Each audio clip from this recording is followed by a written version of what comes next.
Chapter 4. Teaching what manner of man he is that is chosen for the bishopric, and of what sort his conduct should be.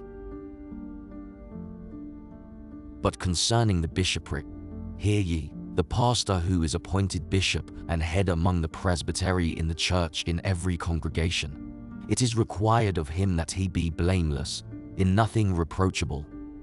1 Timothy 3:2, Titus 1:7, one remote from all evil, a man not less than 50 years of age, who is now removed from the manners of youth. 2 Timothy 2:22, and from the lusts of the enemy, and from the slander and blasphemy of false brethren, which they bring against many because they understand not that word which is said in the gospel. Every one that shall say an idle word shall give an answer concerning it to the Lord in the day of judgment. For from thy words thou shalt be justified, and from thy words thou shalt be condemned. Matthew 12:36-37. But if it be possible, let him be instructed and apt to teach. But if he know not letters, let him be versed and skilled in the word, and let him be advanced in years. But if the congregation be a small one, and there be not found a man advanced in years of whom they give testimony that he is wise and suitable to stand in the bishopric, but there be found there one who is young, of whom they that are with him give testimony that he is worthy to stand in the bishopric, and who, though he is young, yet by meekness and quietness of conduct shows maturity, let him be proved whether all give testimony concerning him, and so let him sit in peace. For Solomon also at the age of 12 years reigned over Israel, and Josiah at the age of 8 years reigned with righteousness, and Joash likewise reigned when 7 years old. Wherefore, even though he be young, yet let him be meek and fearful and quiet. For the Lord God said in Isaiah, on whom shall I look and take pleasure in him, but on the quiet and meek, that trembleth at my words. Isaiah 66:2, Didascalia 3:8. And in the gospel also he spoke thus, Blessed are the meek, for they shall inherit the earth. Matthew 5:5, Didascalia 3:7. And let him be merciful.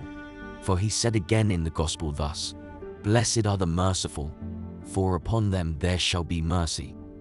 Matthew 5:7. And again let him be a peacemaker. For he saith, Blessed are the peacemakers, for they shall be called the sons of God. Matthew 5:9. And let him be clear of all evil and wrong and iniquity.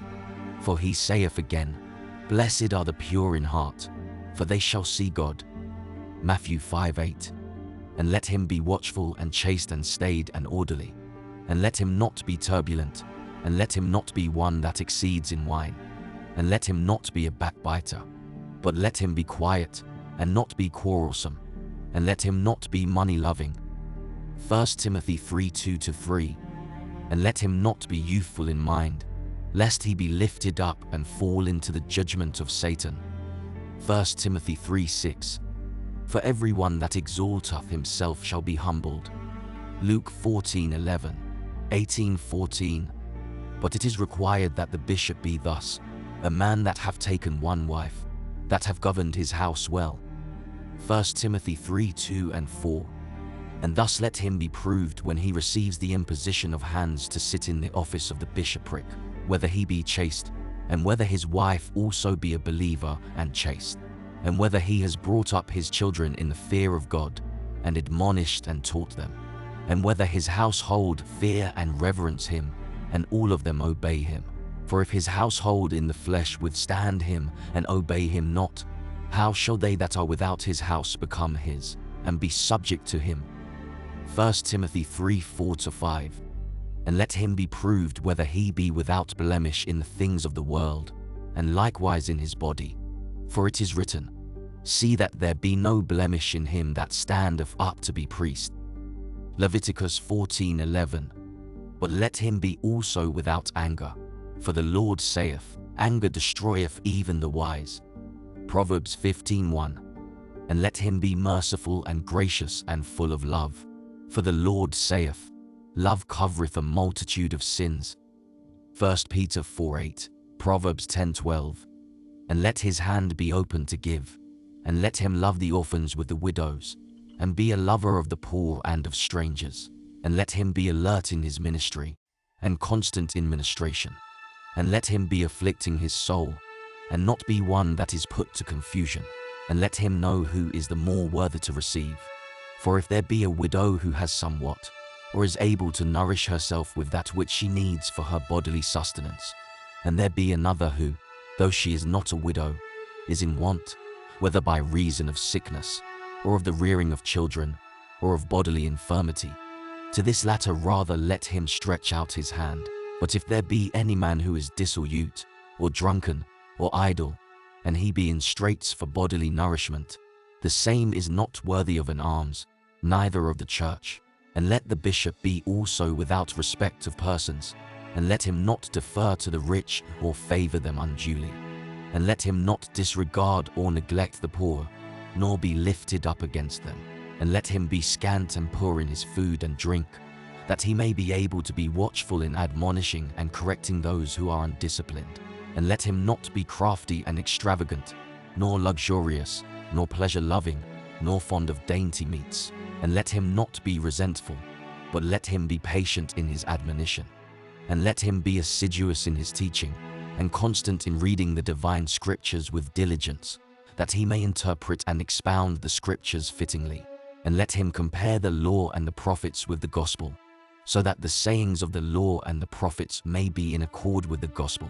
But before all let him be a good discriminator between the law and the second legislation, that he may distinguish and show what is the law of the faithful, and what are the bonds of them that believe not. Lest any one of those under thy authority take the bonds for the law, and lay upon himself heavy burdens, and become a son of perdition. Be diligent therefore and attentive to the word, O bishop, so that, if thou canst, thou explain every saying, that with much doctrine thou mayest abundantly nourish and give drink to thy people. For it is written in wisdom, be careful of the herb of the field, that thou mayest shear thy flock, and gather the grass of summer, that thou mayest have sheep for thy clothing. Give attention and care to thy pasture, that thou mayest have lambs. Proverbs 27:25-26.